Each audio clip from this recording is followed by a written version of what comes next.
Au sommaire de cette édition, la Direction générale des impôts lance une opération de recensement des contribuables assujettis à l'impôt sur les revenus du foncier dans le bail locatif. Assainir le fichier pour mieux recouvrer l'élargissement de l'assiette fiscale permettra de passer de 1 à 5 milliards de francs CFA pour la seule ville de Ouagadougou. Nous serons également à Puitenga, la cité des millionnaires. L'activité commerciale sourit à plus d'un dans cette ville à vocation commerciale. Idrissa Yamba, le multimillionnaire, nous ouvre ses portes. L'homme a plusieurs cordes à son arc, à suivre dans un instant. Hommage à Marie-Soleil Frère, une éminente enseignante, chercheur, spécialiste des médias en Afrique. Elle s'en est allée la semaine dernière. Voilà qui fait la une de ce journal. Mesdames et messieurs, merci de nous suivre. Rien que pour la seule ville de Ouagadougou, la Direction générale des impôts compte mobiliser plus de 5 milliards de francs CFA. Les bailleurs et les acteurs de l'immobilier sont désormais dans le viseur de la DGI qui entame ce matin et ce jusqu'au 13 mai prochain l'opération de recensement de ces nouveaux contribuables. Les précisions de Salifou Belem et Moumouni Soubeiga. Des bâtiments à location dans la ville de Ouagadougou n'échapperont plus au service des impôts dès ce 23 mars 2021. L'opération de recensement des contribuables assujettis aux impôts sur le revenu du foncier désormais lancée vise à permettre à la Direction générale des impôts de disposer d'un fichier exhaustif et actualisé des locataires. Le Code des impôts dispose que lorsqu'un contrat de bail n'est pas enregistré, les loyers que vous avez payés aux propriétaires ne sont pas déductibles comme charge professionnelle. Donc cette opération va permettre effectivement, en tout cas à toutes ces personnes-là, de sécuriser leur situation. Donc ce n'est pas seulement dans l'intérêt de l'État, mais c'est dans l'intérêt de toutes les parties. Le recensement va permettre d'identifier de nouveaux contribuables du domaine de l'immobilier. Une opération qui va permettre également à la Direction générale des impôts de mobiliser plus de recettes fiscales. L'opération va se faire lot, parcelle par parcelle, sur les mêmes axes. L'année 2020, nous étions à peu près 1 milliard. 1 milliard, à peu près environ. Et nos objectifs, c'est de pouvoir, si possible même, tripler ou quadrupler après cette opération, ce que nous allons encourager. Donc nos objectifs sont ambitieux, on tourne autour de 5 milliards. Pour l'instant, cette opération de recensement des contribuables assujettis à l'impôt sur le revenu du foncier concerne uniquement la ville de Ouagadougou. Elle se déroule du 23 mars au 13 mai 2021. Des jeunes de plus en plus intolérants et indisciplinés. Décidément, l'incivisme leur colle à la peau face à ces écarts de langage et de comportement. Il faut sensibiliser et parfois hausser le ton, voire réprimer avec de la méthode. Le Service national pour le développement se propose cette année de former plus de 3000 jeunes burkinabés sur le civisme et le patriotisme. Le lancement est intervenu hier à Kombisiri. Konsun Koulibaly, Sékou Zongo. Tradition respectée pour le Service national pour le développement SND avec cette session de formation dédiée à 300 jeunes de la province du Bazèga. Une formation sur le civisme et le patriotisme pour répondre aux besoins de responsabiliser la jeunesse et surtout de faire d'elle un acteur important de développement du Burkina Faso. Nous essayons donc de les ramener sur le bon chemin en leur inculquant un certain nombre de valeurs qui constituent 17 modules que nous enseignons tout au long de la semaine. Nous pensons qu'avec le retour que nous avons des différentes autorités provinciales et communales, leur comportement va changer et cela va se déteindre un peu sur la société de façon générale. Kombisiri est le point de départ d'une série de formations à travers le pays et pour les premiers responsables de la province du Bazèga, c'est une œuvre noble et utile qui offre des repères à la jeunesse. Burkina Faso a mal un peu à son civisme. C'est la jeunesse qui tend le fer de lance de la société. Il est vraiment très opportun de lui inculquer souvent les béabas en fait, de la chose. Voilà, donc Nous espérons effectivement qu'au sortir de cette formation, les jeunes, dans leurs actes au quotidien, vont faire preuve de plus de civisme et de patriotisme. Les notions qui seront enseignées à ces jeunes sont entre autres la démocratie, la tolérance, le civisme, l'éco-citoyenneté, le bien public et le patriotisme. Après l'étape de Kombisri, suivront celles de Goursi, Ouagadougou, Kaya, Bobo-Dioulasso, Badala, Lumbila et Bagré. Objectif, former plus de 3000 jeunes cette année.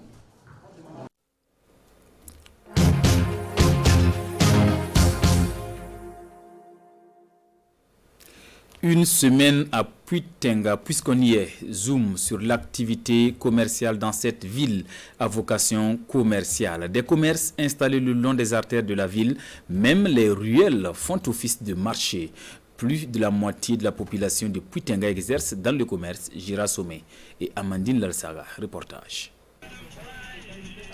Jean Kabouré est vendeur de pain ici à Puitenga. Il est l'un des doyens dans ce marché où il exerce son activité depuis plus d'un demi-siècle.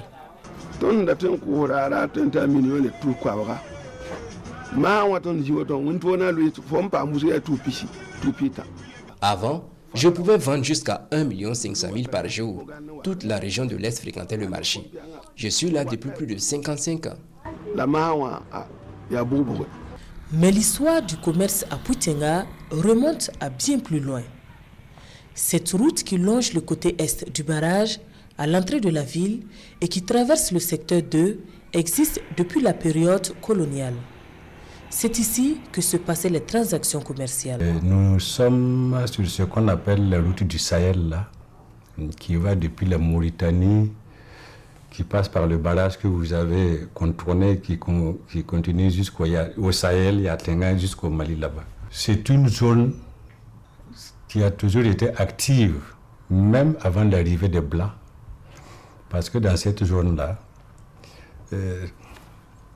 se faisaient les activités de transactions commerciales, c'est-à-dire la vente du sel, les animaux. Et Puitenga constituait un carrefour qui assurait un maximum de sécurité. Aujourd'hui, toute la ville ressemble à un grand marché. Des commerces aux abords du bitume et même devant chaque concession. Femmes, hommes et enfants, tout âge confondu, rêvent de faire fortune par le commerce. Pendant le congé, je vends des sucres, des huiles, des bonbons, des biscuits. Quand je serai grand, je vais être un grand commerçant.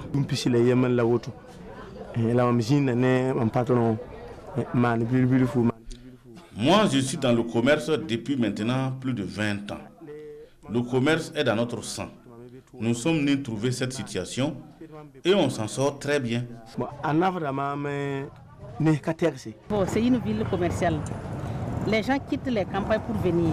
Et si vous venez, tout de suite vous trouvez quelque chose à faire. Au lieu de rester à la maison, il faut faire beaucoup, il faut faire quelque chose. Puisque présentement, il n'y a pas un endroit où il faut cultiver. Donc tout est fixé sur le commerce. Ce qui fait qu'il n'y a pas une femme à la maison qui est les bras croisés qui ne fait rien à Puitenga ici.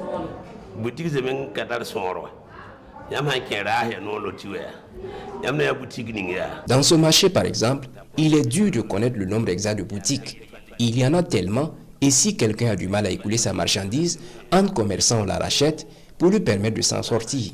C'est notre force ici à Puitenga. Ville Carrefour, Puitenga accueille plusieurs nationalités qui s'investissent également dans le commerce. Je viens du Nigeria et je suis là depuis plus de 40 ans. Je me débrouille un peu dans le commerce. Avant, ça marchait vraiment, mais plus maintenant. Assurément, l'histoire du commerce dans la région se confond à celle de la ville qui fait de Puitenga un véritable poumon économique. Voilà, on reste avec vous, Amandine. La renommée du Puitenga va au-delà de la région du centre-est et c'est en partie grâce à ces hommes d'affaires prospères, des multimillionnaires. À l'image de Idrissa Yamba, il est éleveur, vendeur de bétail, promoteur de radio et transporteur. Idrissa, un homme aux multiples casquettes, à découvrir dans ce reportage de Gérard Sommet et Amandine Larsaga. Idrissa Yamba arrive sur son site de production d'eau conditionnée à Zoré, un village situé à 5 km de la ville de Puitenga. Ici, il emploie plus de 60 personnes.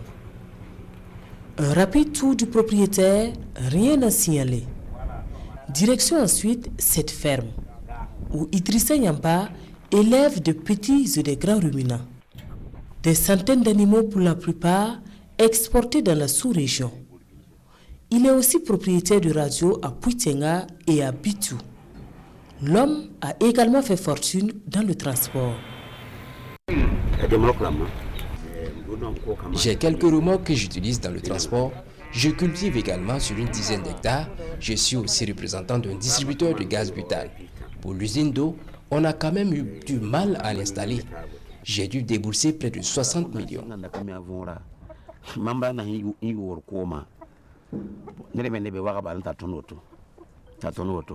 Aujourd'hui, il fait partie du cercle des multimillionnaires de Puitenga, une ville à l'activité économique florissante.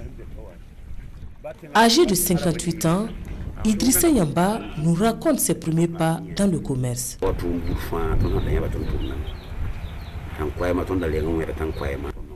J'ai fait du tout. Ça n'a pas été facile. Quand je repense à cette période, je confectionnais des briques en banco que je revendais 2 à 5 francs. Et un jour, j'ai eu l'opportunité de suivre des vendeurs d'animaux. On a marché plus de 40 jours avec les animaux pour aller les vendre à Lagos. Et au retour, j'ai pu payer le transport à 7500 francs. Et c'est comme ça que par la suite, j'ai pu m'acheter un bœuf et revendre. C'est ce qui fait qu'aujourd'hui, je suis toujours dans l'élevage. Orphelin de père, dès l'âge de 4 ans, il est originaire de la commune de Gelgo, dans le centre-est. Installé ici à Puitenga depuis près de 40 ans, son parcours force l'admiration.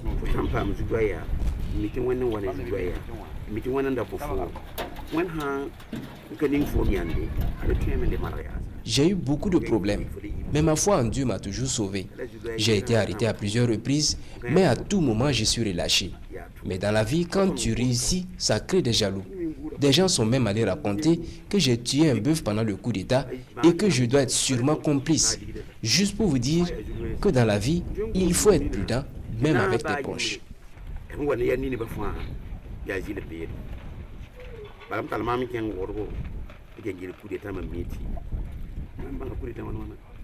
Très sollicité ici à Zoré, il n'hésite pas à tendre la main aux autres.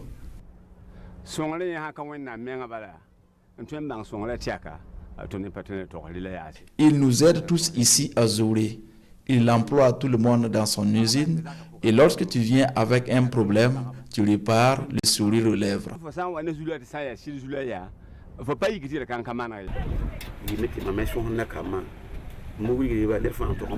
Tu es dans le social, certes, mais j'ai toujours demandé aux jeunes d'être patients et respectueux. Il faut toujours se battre. Moi, par exemple, quand j'épousais ma première femme, je ne pouvais même pas lui offrir un pagne. Mais aujourd'hui, par la grâce de Dieu, j'ai 4 femmes et 15 enfants. Même quand ça ne va pas, il faut tenir bon et placer sa confiance en Dieu. C'est le seul conseil que j'ai pour les jeunes. Aujourd'hui, Idrissa Yamba est un exemple de réussite pour les jeunes. Voilà, demain, un autre clin d'œil sur les potentialités de Puitenga.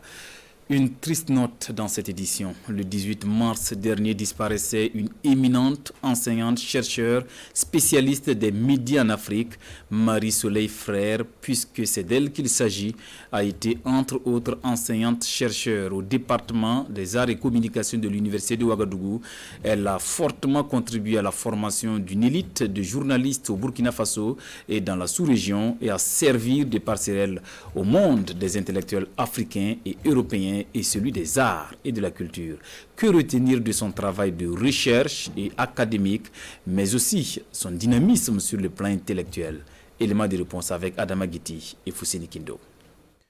Une production intellectuelle prolifique, une réflexion dynamique et dynamisante sur les médias en Afrique, Marie-Soleil Frère aura brillé au sein de l'intelligentsia africaine et européenne de fort belle manière.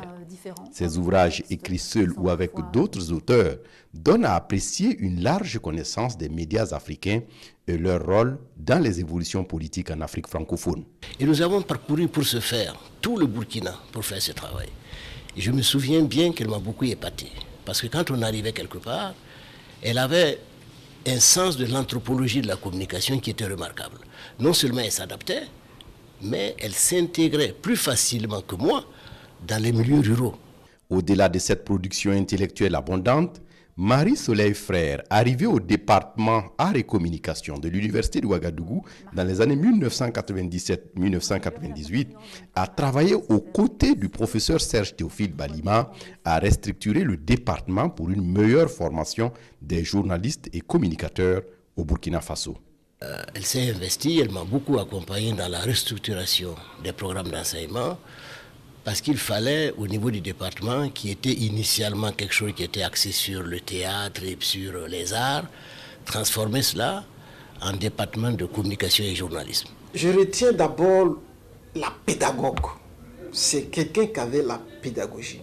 C'est-à-dire, au-delà du fait matériel d'enseigner, elle avait cette capacité de vraiment transmettre et de faire en sorte que ce qu'elle a transmis reste dans la tête de l'étudiant. Elle était toujours souriante.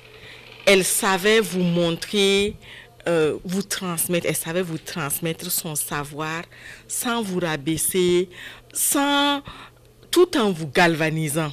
Marie-Soleil Frère était aussi engagée dans la défense de la liberté de presse sur le continent et s'est toujours affichée aux côtés des associations, des organisations de la société civile qui militent pour la défense des droits humains et qui défendent la liberté de la presse et la qualité du journalisme. Pour le Centre national de presse Norbert Zongo, Marie-Soleil était un personnage clé dans la création du centre. Le projet de création du centre existait déjà depuis plusieurs années, mais il y avait des difficultés pour trouver un partenaire pour que le projet puisse commencer. Et c'est Marie-Soleil Frère qui a travaillé vraiment sur le projet, sur le dossier, bien le monter et convaincre la Fédération internationale des journalistes de financer le projet. Et cet engagement ne lui a pas valu que des lauriers. Après l'assassinat du journaliste Norbert Zongo, crime qu'elle a dénoncé et réprouvé, Marie-Soleil Frère s'est affichée dans la recherche d'une justice pour Norbert Zongo. Je vous dis, elle était même envoûtée par l'Afrique. Donc elle s'intéressait à l'Afrique, elle croyait à l'avenir de cette Afrique-là et elle s'investissait, elle défendait des valeurs. Quand Norbert Zongo a été assassiné, elle s'est mise dans la danse. Elle n'a pas considéré son statut de coopérant. Elle faisait partie elle a signé le manifeste des intellectuels avec son nom qui apparaissait très clairement.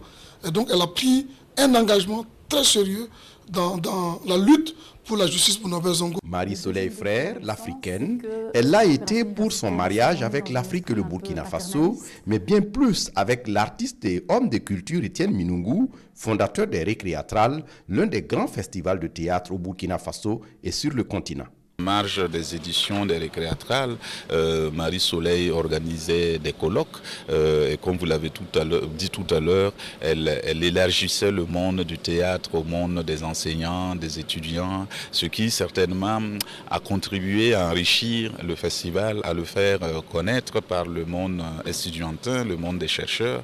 Et donc je me demande si on peut quantifier l'apport que Marie-Soleil a apporté au festival des Récréatrales. Assurément, sa disparition laisse un grand vide pour ses proches, mais au-delà, le Burkina Faso et le continent africain qu'elle a tant aimé. Assurément, et poursuivre une grande perte pour le Burkina. Comment prévenir les grossesses précoces et les mariages d'enfants? L'association Femmes et Vie a sa petite idée qu'elle accepte volontiers partager à une quinzaine de femmes sur place à Bobo Dioulasso, un renforcement de capacités axé sur la sensibilisation au sorties duquel elles seront des relais. Explication de Manika Yen et Kadourou Menki. C'est un atelier de capacitation au profit de 15 femmes de la région des Cascades. Pendant 3 jours, elles vont renforcer leurs compétences en matière de lutte contre les grossesses précoces et les mariages d'enfants. Plusieurs modules leur sont dispensés. Nous allons voir la problématique du mariage d'enfants. Nous allons d'abord commencer par planter le décor à travers les définitions de concepts. À la suite de cela, nous allons voir les causes et les conséquences et faire également et mettre en exergue la question des actions à mener pour éradiquer les questions de mariage d'enfants. Une formation bien accueillie par ces femmes, heureuses de pouvoir contribuer à une riposte efficace contre les grossesses précoces et les mariages d'enfants dans leurs différentes contrées. Nous allons réaliser en fait des formations en cascade. Il s'agit pour nous de former ces 15 femmes que vous avez vues ce matin. Elles iront à leur tour former des femmes dans leur commune au niveau rural. Et ces femmes, justement, vont travailler à ce que le phénomène du mariage d'enfants, ça veut dire, et puissent connaître les conséquences, les effets pervers de ces mariages d'enfants et également des grossesses précoces pour pouvoir éradiquer ces phénomènes dans nos communes. Cette activité marque le début d'une série de formations dans la région des Cascades. Les communes de Berega-Dougou, Sidera-Dougou, Mousso-Dougou, Kankalaba, Lumana et Dakoro sont les 6 communes bénéficiaires du projet. Voilà, le lancement de cette formation a eu lieu dans la cité du Paysan Noir. Mars, mois de la femme, nous irons à Garango pour une célébration en différé. Du 8 mars, les femmes de la région du bassin du Boulgour souhaitent l'appui du gouvernement pour promouvoir et valoriser les potentialités de la localité, mais elles se veulent d'abord reconnaissantes. Hassan Gebré, Bernard Diasso. Malgré son âge, Dame Soyen, 70 ans, a tenu à participer à la course cycliste organisée à l'occasion de la célébration en différé du 8 mars à Garango. Une prouesse qui tient ici des primes d'encouragement du parrain et de la présidente d'honneur. Comme elles sont nombreuses à se mobiliser à cette journée de la femme. Au-delà de la grande mobilisation et des activités sportives et culturelles, ce sont des messages de soutien et des doléances dans le sens de l'amélioration de leurs activités génératrices de revenus. Elles ont des potentialités dans l'arachide, dans le Sumbala. Elles peuvent, grâce au numérique, le téléphone, pouvoir exporter leurs produits, pouvoir valoriser leurs produits. Nous demandons au gouvernement de penser aux femmes des régions, car nous les femmes, nous pouvons aussi assurer des tâches comme aussi les hommes. Aux côtés de ces femmes, il y a les hommes qui s'engagent pour le combat contre la pauvreté et l'épanouissement de la femme. C'est le cas du parrain de la célébration. Nous sommes nés d'une femme, nous avons des épouses à la maison, nous avons des sœurs. Et ne pas les soutenir parce que socialement elles sont quelquefois mises en marge de l'évolution de la société serait comme qui dirait se tirer une balle dans le pied. Parce que vous savez que dans la société, elles sont en gros de façon numérique 52%. Et en réalité, ce sont les femmes qui portent notre économie. Donc qui veut aller vers le développement, qui veut qu'on ait une économie prospère, doit miser sur la femme. Cette célébration de la Journée internationale de la femme à Garango a aussi fait des heureuses gagnantes. Les 5 premières de la course cycliste et les 2 premières de la course ludique à pied se sont vues récompensées chacune avec un vélo. Plus de 200 millions de francs CFA injectés dans la réalisation des écoles et autres infrastructures dans le Yatenga au profit des PDI, des personnes déplacées internes. Des investissements pour le compte du projet Telba, fruit de la coopération entre la ville de Chambari en France et Ouéguia au Burkina Faso. Visite des réalisations avec Boukari Ouedraogo et Abdul Rasmane Zongo.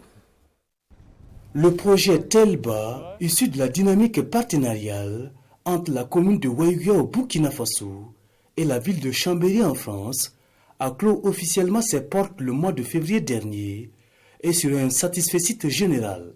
C'est un projet qui visait le renforcement de la gouvernance locale et surtout le relèvement des personnes déplacées internes de Ouéguia. Une visite de terrain ce mercredi matin a permis d'évaluer certaines réalisations, notamment des écoles dans 4 secteurs, et sur le site des déplacés internes de Madina, route de Yuga, mais aussi des latrines, un centre d'alphabétisation, formation en coupe-couture. Nous sommes réellement satisfaits parce que les résultats sont probants et sont visibles. Tout varie entre 90-95% et 100% pour certains. Également, ce projet-là a permis donc le renforcement des capacités des travailleurs de la commune. Les bénéficiaires s'expriment. Ici, c'est la classe du CP1B. Ils sont au nombre de 108 élèves. On a reçu un nouveau bâtiment, mais seulement comme ils sont nombreux, en tout cas, l'espace là paraît insuffisant. On ne savait même pas qu'on allait avoir un site d'accueil, a fortiori une école, qui va nous éclairer, nous et nos enfants. Le bourgmestre de Waïouya, lui, entend plaider pour une reconduction ou une prolongation du projet. À défaut d'être un rat de bibliothèque, lisez souvent car la lecture est thérapeutique. Depuis le 17 mars dernier, la ville de Sia vibre au rythme de la 4e édition de la Biennale de littérature d'Afrique noire, placée sous le thème « Lire pour tous et partout pour une culture de la paix, l'apport du numérique ». Il s'agit de cultiver chez les jeunes le goût de la lecture. Maneka Yen, Karim Sissé. Cette remise des bibliocantines à l'école primaire de Djaradougou marque du coup l'ouverture de la 4e édition de la Biennale des littératures d'Afrique noire. À travers ce geste, il s'agit donc pour les initiateurs de cette biennale d'offrir des livres aux élèves afin de susciter en eux le goût de la lecture. On va distribuer des centaines de livres aux élèves. Et quand on parle de distribuer, ce n'est pas juste aller les placer dans les classes, c'est pour que les maîtres, les enseignants travaillent ces livres-là avec les élèves en classe. Et vraiment, c'est sûr que ça va booster la lecture dans nos écoles. Parce qu'on veut bien lire, mais il faut des livres et de bons livres. Cette 4e édition de la Biennale des littératures d'Afrique noire se tient sous le thème « Lire pour tous et partout pour une culture de la paix, l'apport du numérique ». Un thème interpellateur selon les différents intervenants. Et je les vois quand même plus souvent sur des écrans de smartphone ou de tablette ou d'ordinateur que le nez plongé dans des livres. Et même nous, adultes, on est comme ça par la force des choses. C'est une tendance moderne contre laquelle il faut lutter. Non pas qu'il faille rejeter le numérique, bien évidemment. C'est un progrès extraordinaire. Mais il ne faut surtout pas oublier, au passage, la lecture. Plusieurs écrivains de renom de la sous-région prendront part à cette manifestation littéraire avec à la clé une panoplie d'activités. Des activités telles le battle littéraire, les rencontres scolaires, les conversations littéraires et la nuit des contes africains. À lire à la une des quotidiens de ce 23 mars, 5 élèves déférés à la maison d'arrêt de correction de Ouagadougou pour usage de cannabis, l'augmentation du prix des hydrocarbures et le Niger endeuillé par une attaque terroriste. Revue de presse signée Boukari Ouedraogo.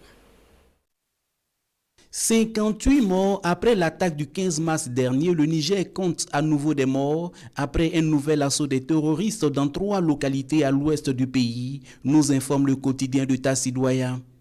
Cette attaque qui a fait au moins 60 morts intervient le lendemain de la proclamation définitive des résultats de l'élection présidentielle par la Cour constitutionnelle, poursuit Sidoya.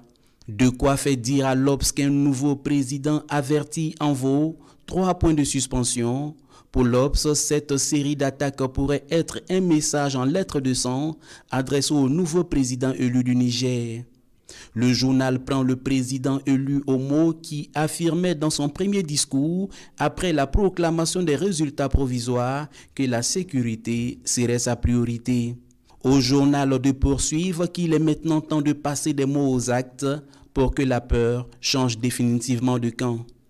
Quant à l'Express du Faso, lui interpelle les hommes politiques à un climat social apaisé pour ne pas donner davantage raison aux terroristes qui aiment saisir des tensions sociales pour sommer davantage la désolation. L'augmentation du prix des hydrocarbures occupe une bonne place dans les colonnes du journal Le Quotidien. De son micro-trottoir, il ressort que les citoyens jugent le moment inopportun. D'aucuns estiment que cette situation va se répercuter sur les coûts des transports et ont donc demandé au président du Faso d'annuler cette décision pour tout simplement garder le prix initial de 5 000 francs CFA pour éviter des soucis de plus aux populations. Le journal Le Pays, dans sa rubrique Révélation, a braqué ses projecteurs sur la Mako qui vient de recevoir de nouveaux pensionnaires, des élèves de 5e déférés pour détention et usage de cannabis. Voilà pour l'essentiel de l'actualité de cette mi-journée. Merci de l'avoir suivi. À bientôt.